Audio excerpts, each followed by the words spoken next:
10월 13일 손잡는 교회 아침밥상 모임에 사랑하는 여러분들을 초대합니다. 오늘도 새날 주셔서 주님은 우리와 같이 있고 싶어 하시는 그 사랑을 믿음으로 받고 온전히 누릴 수 있기를 축복합니다. 다 같이 사도신경 하심으로 신앙 고백하시겠습니다. 전능하사 천지를 만드신 하나님 아버지를 내가 믿사오며 그 외아들 우리 주 예수 그리스도를 믿사오니 이는 성령으로 잉태하사 동정녀 마리아에게 나시고 본디오 빌라도에게 고난을 받으사 십자가에 못 박혀 죽으시고 장사한 지 사흘 만에 죽은 자 가운데서 다시 살아나시며 하늘에 오르사 전능하신 하나님 우편에 앉아 계시다가 저리로서 산자와 죽은 자를 심판하러 오시리라.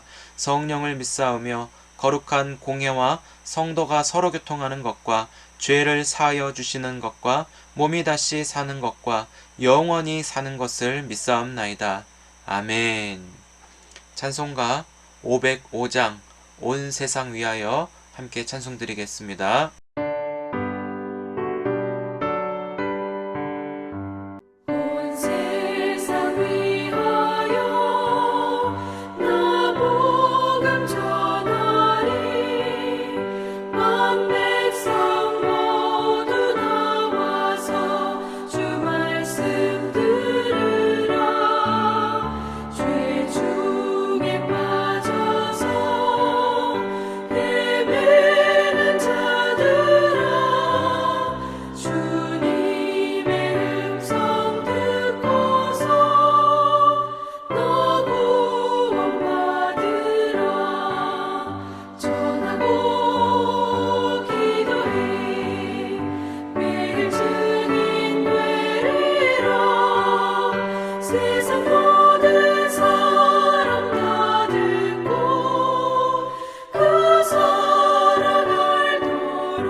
그런즉 인자야, 너는 이스라엘 족속에게 이르기를 너희가 말하여 이르되 우리의 허물과 죄가 이미 우리에게 있어 우리로 그 가운데에서 쇠퇴하게 하니 어찌 능히 살리요 하거니와 너는 그들에게 말하라.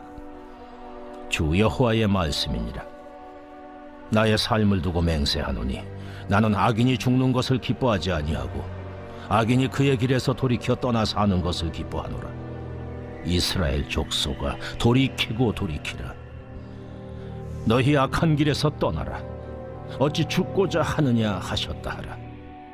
인자야, 너는 내 민족에게 이르기를 의인이 범죄하는 날에는 그 공의가 구원하지 못할 것이요 악인이 돌이켜 그 악에서 떠나는 날에는 그 악이 그를 엎드러뜨리지 못할 것인즉 의인이 범죄하는 날에는 그 의로 말미암아 살지 못하리라. 가령 내가 의인에게 말하기를 너는 살리라 하였다 하자. 그가 그 공의를 스스로 믿고 죄악을 행하면 그 모든 의로운 행위가 하나도 기억되지 아니하리니 그가 그 지은 죄악으로 말미암아 곧 그 안에서 죽으리라. 가령 내가 악인에게 말하기를 너는 죽으리라 하였다 하자. 그가 돌이켜 자기의 죄에서 떠나서 정의와 공의로 행하여 저당물을 도로주며 강탈한 물건을 돌려보내고 생명의 율례를 지켜 행하여 죄악을 범하지 아니하면 그가 반드시 살고 죽지 아니할지라. 그가 본래 범한 모든 죄가 기억되지 아니하리니 그가 반드시 살리라. 이는 정의와 공의를 행하였음이라 하라. 그래도 내 민족은 말하기를 주의 길이 바르지 아니하다 하는도다. 그러나 실상은 그들의 길이 바르지 아니하니라. 만일 의인이 돌이켜 그 공의에서 떠나 죄악을 범하면 그가 그 가운데에서 죽을 것이고 만일 악인이 돌이켜 그 악에서 떠나 정의와 공의대로 행하면 그가 그로 말미암아 살리라. 그러나 너희가 이르기를 주의 길이 바르지 아니하다 하는도다. 이스라엘 족속아, 나는 너희가 각기 행한 대로 심판하리라 하시니라. 할렐루야. 오늘도 주님 안에서 평안하시고 성령 충만하시기를 주님의 이름으로 축복을 드립니다. 하루의 첫 시작을 말씀과 함께 하십니까? 아니면 무의식 중에 핸드폰으로 하루를 시작하십니까? 제가 말씀에 대해서 굉장히 많이 강조를 하고 있죠. 말씀을 통해 나라고 하는 사람이 하나님과 연결되어 살아가는데 말씀이 나를 살립니다. 말씀이 나를 지킵니다. 말씀이 나를 인도하고 사랑하셔서 어떤 상황이든지 이기게 하는 능력이 있기 때문이죠.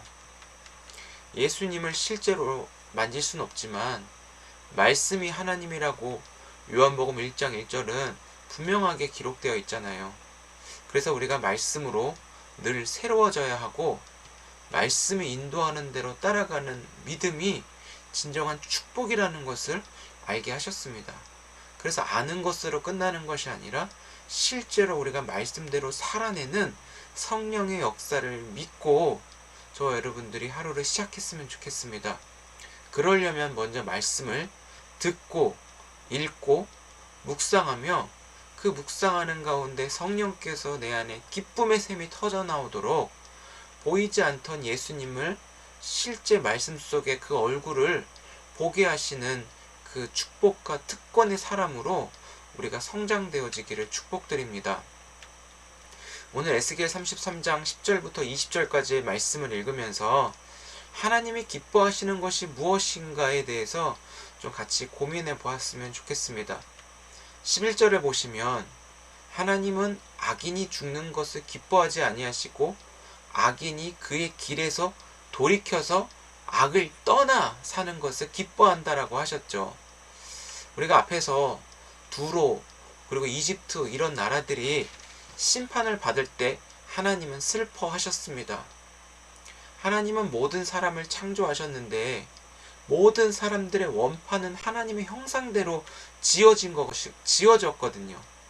하지만 죄를 받아들임으로 인간이 괴물로 변질이 되기도 하기 때문에 심판을 받을 수 없다고 이야기를 하는 것이죠.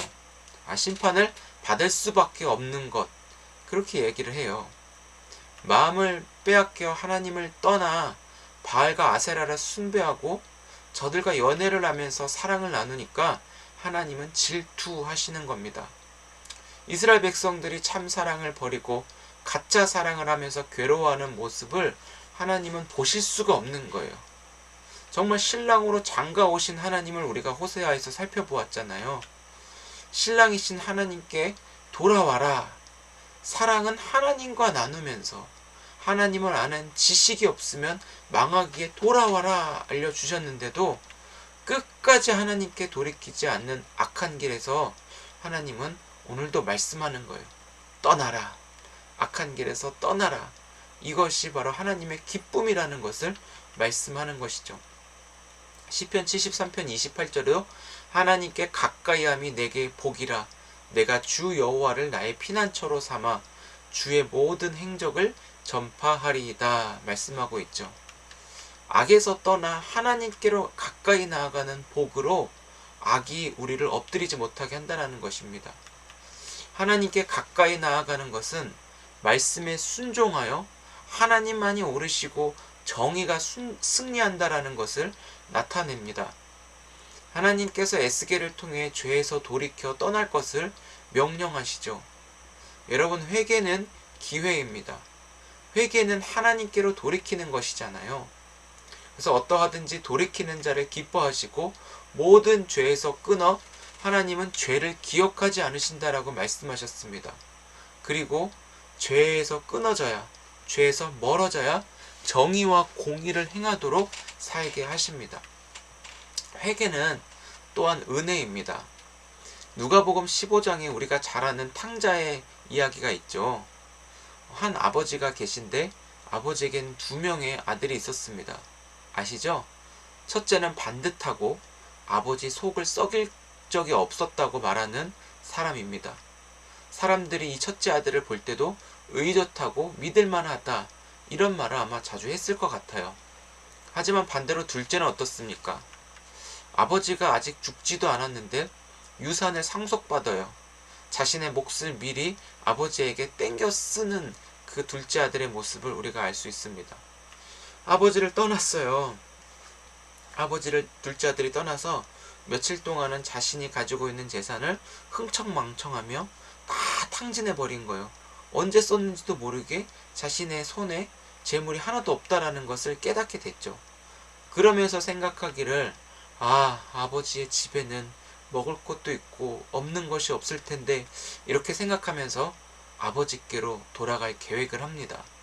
물론 자신이 행한 그 죄가 있기 때문에 자녀로서는 그 집에서 당연히 나를 받아들이지 않을 거야. 스스로가 아버지는 나를 호적에서 팠을 거야. 이런 생각을 하면서 돌아갔던 것 같아요. 그래서 아버지에게 저를 종으로 삼아달라고 얘기했지만 아버지는 그 말조차 듣지 않았어요.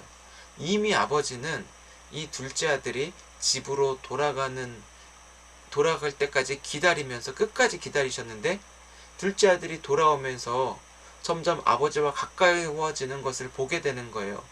아버지는 저 멀리 아들이 오는 것을 보고 너무 기뻐하면서 먼저 달려갔어요.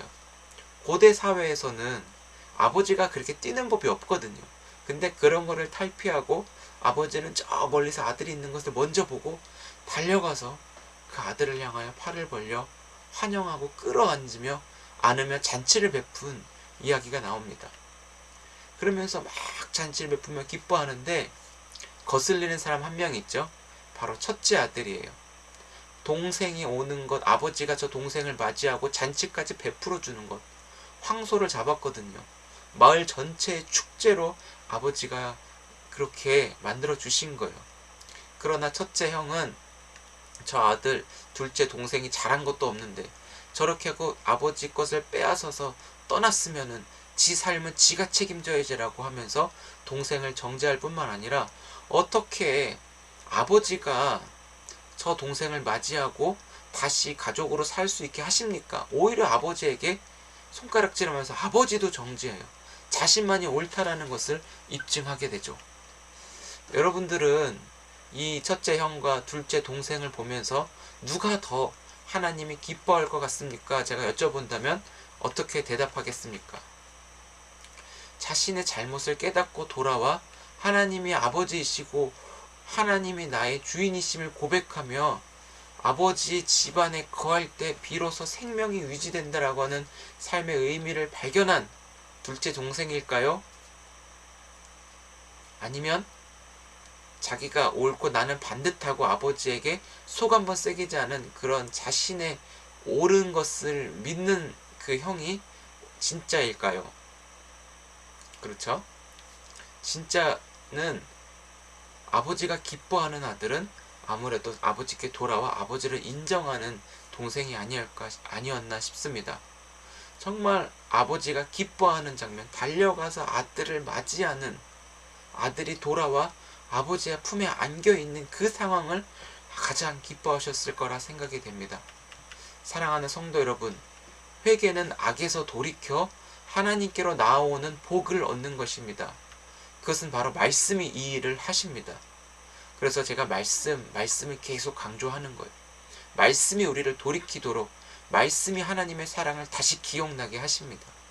그래서 오늘 하루를 시작하시면서 하나님 앞에 회개의 고백들을 하시는 것은 어떨까 제안드립니다. 그리고 회개의 고백과 동시에 여러분들의 믿음의 삶으로 완전히 돌이킬 수 있기를 축복합니다. 말씀의 사람으로 성령께서 여러분들을 통치하시는 대로 여러분 믿고 따르겠습니다. 순종하겠습니다. 그래서 악에서 떠나 복을 누리며 하나님의 오르심을 찬양하는 우리 모두가 되어지기를 소망합니다. 그래서 한번 따라해 보실까요? 하나님이 왕이십니다. 주님만 날 다스리시옵소서. 이것이 진짜 깨닫게 되고 진정한 축복이라는 것을 오늘 우리의 삶의 가운데 누릴 수 있기를 원합니다. 말씀으로 돌아가십시오. 말씀 안에서 하나님과 친밀한 사귐을 하는 진정한 복과 사랑을 누리시면서 오늘 하루가 승리하며 기뻐할 수 있는 귀한 날 보내시기를 축복드립니다. 기도하겠습니다.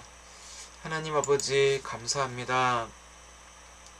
주님의 사랑은 모든 사람을 돌이키어 하나님께 가까이 나아가는 복을 얻게 하신 줄 믿습니다. 그러나 끝까지 버팅겨서 결국은 악에게 엎드려뜨림을 당하는 그런 비참함을 우리가 당하지 않고 말씀으로 피할 수 있도록 성령이여 늘 깨어있게 하여 주옵소서. 말씀을 기억하게 하시고 순종할 수 있는 마음까지 허락하여 주셔서 말씀 속에 우리가 보호하심을 받으며 하나님의 오름을 인정하며 그 안에 진정한 기쁨을 발견할 수 있는 하나님의 사람들로 오늘을 살아갈 수 있도록 인도하여 주옵소서. 주님 감사합니다. 말씀을 가까이 하고 하루의 첫 시작을 하나님 말씀으로 말씀에 사로잡혀 오늘도 주님의 그 얼굴을 바라보며 감사할 수 있는 은혜의 날 되게 하여 주옵소서. 예수님의 이름으로 기도드립니다. 아멘. 감사합니다. 오늘도 주님 안에서 사랑하고 축복합니다.